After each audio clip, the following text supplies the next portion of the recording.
Hello. We're in the backyard. 5 a.m. Sun ain't up yet.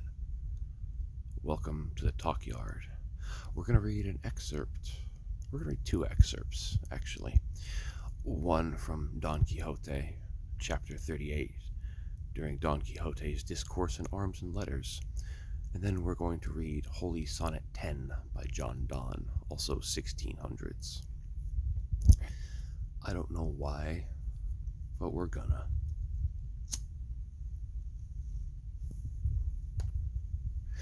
This is Don Quixote speaking at the dinner table at the inn when, the princess and the thief and the priest and the missionary with a rapier and everyone is all there.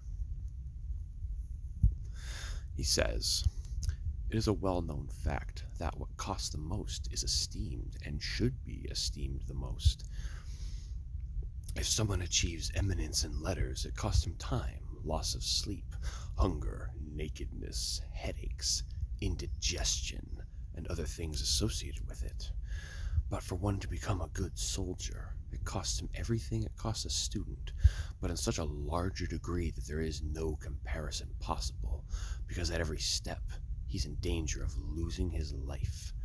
And what fear of need or poverty can threaten a student compared to what a soldier faces, finding himself surrounded in a fortress or keeping watch at a guard post, hearing his enemy tunneling toward where he is, and he cannot leave his post under any circumstance, nor flee from the danger that threatens him so nearby?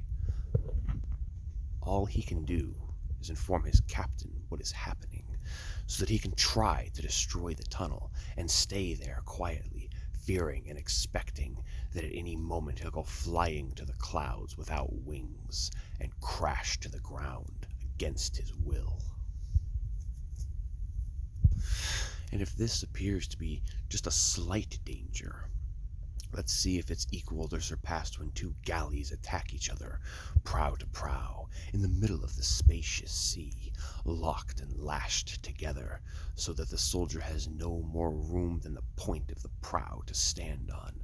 But he, seeing that there are so many ministers of death before him who threaten him as there are cannons, which are not a lance length away, and seeing that at the first misstep he would go to visit Neptune's bottomless gulf, nonetheless, with a brave heart, impelled by the honor that inspires him, he uses himself as a target for all that musketry, and tries to forge a way onto the enemy's ship.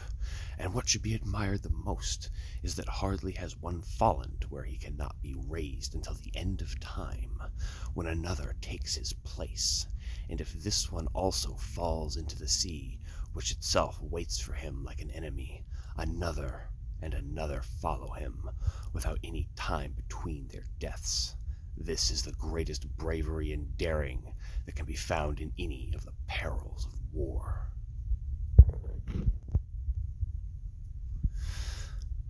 Happy and blessed were the ages that lacked the dreaded fury of those devilish instruments of artillery, whose inventor, I am convinced, must be in hell as a reward for his diabolical invention, with which it's possible for a despicable and cowardly arm to take the life of a brave knight, who, without knowing how or from where, just at the moment when courage and dash inflames and emboldens his valiant heart, along comes a stray bullet, discharged by someone who may have fled in terror, and then was startled by the flash from his infernal device, whose shot cuts short, in an instant, the thoughts and life of a person who deserved to live many centuries.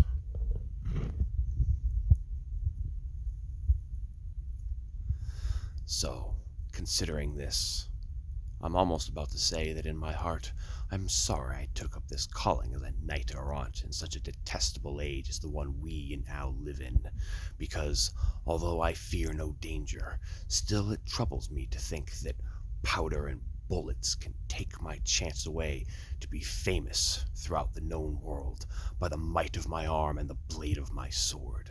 But heaven's will be done. If I succeed in my plan, I shall be even more esteemed than the knights errant of old, because I am subject to greater dangers. You should read Don Quixote. It's pretty dope, actually. Now we're going to read a poem. It's John Donne's Holy Sonnet number 10, which, as I recall, he wrote while he was battling with a recurrent fever, and after his son died, he was very upset, and so he wrote this poem. Death, be not proud, though some have called thee mighty and dreadful, for thou art not so. For those whom thou think'st thus dost overthrow die not, poor death, nor yet canst thou kill me. From rest and sleep, which but thy pictures be, much pleasure then from thee much more must flow, and soonest our best men with thee do go.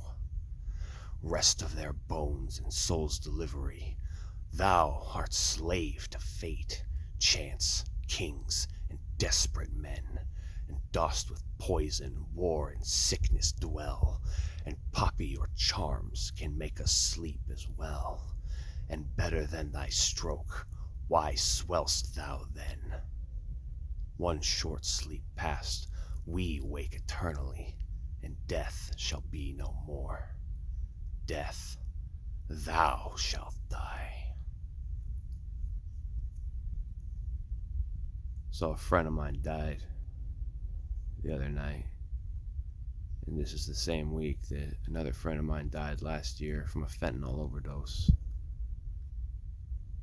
And I am going to miss Elder Pittman and Damon. And so, yeah, I guess I'm just thinking about death a lot right now. So, yeah, 16th century literature is pretty dope. I know a lot of people say you should read books, and you should, but you should read old books. People wrote with much more prose back then. I like it a lot more. Maybe you will too. Anyway, thanks for listening. Peace. God bless.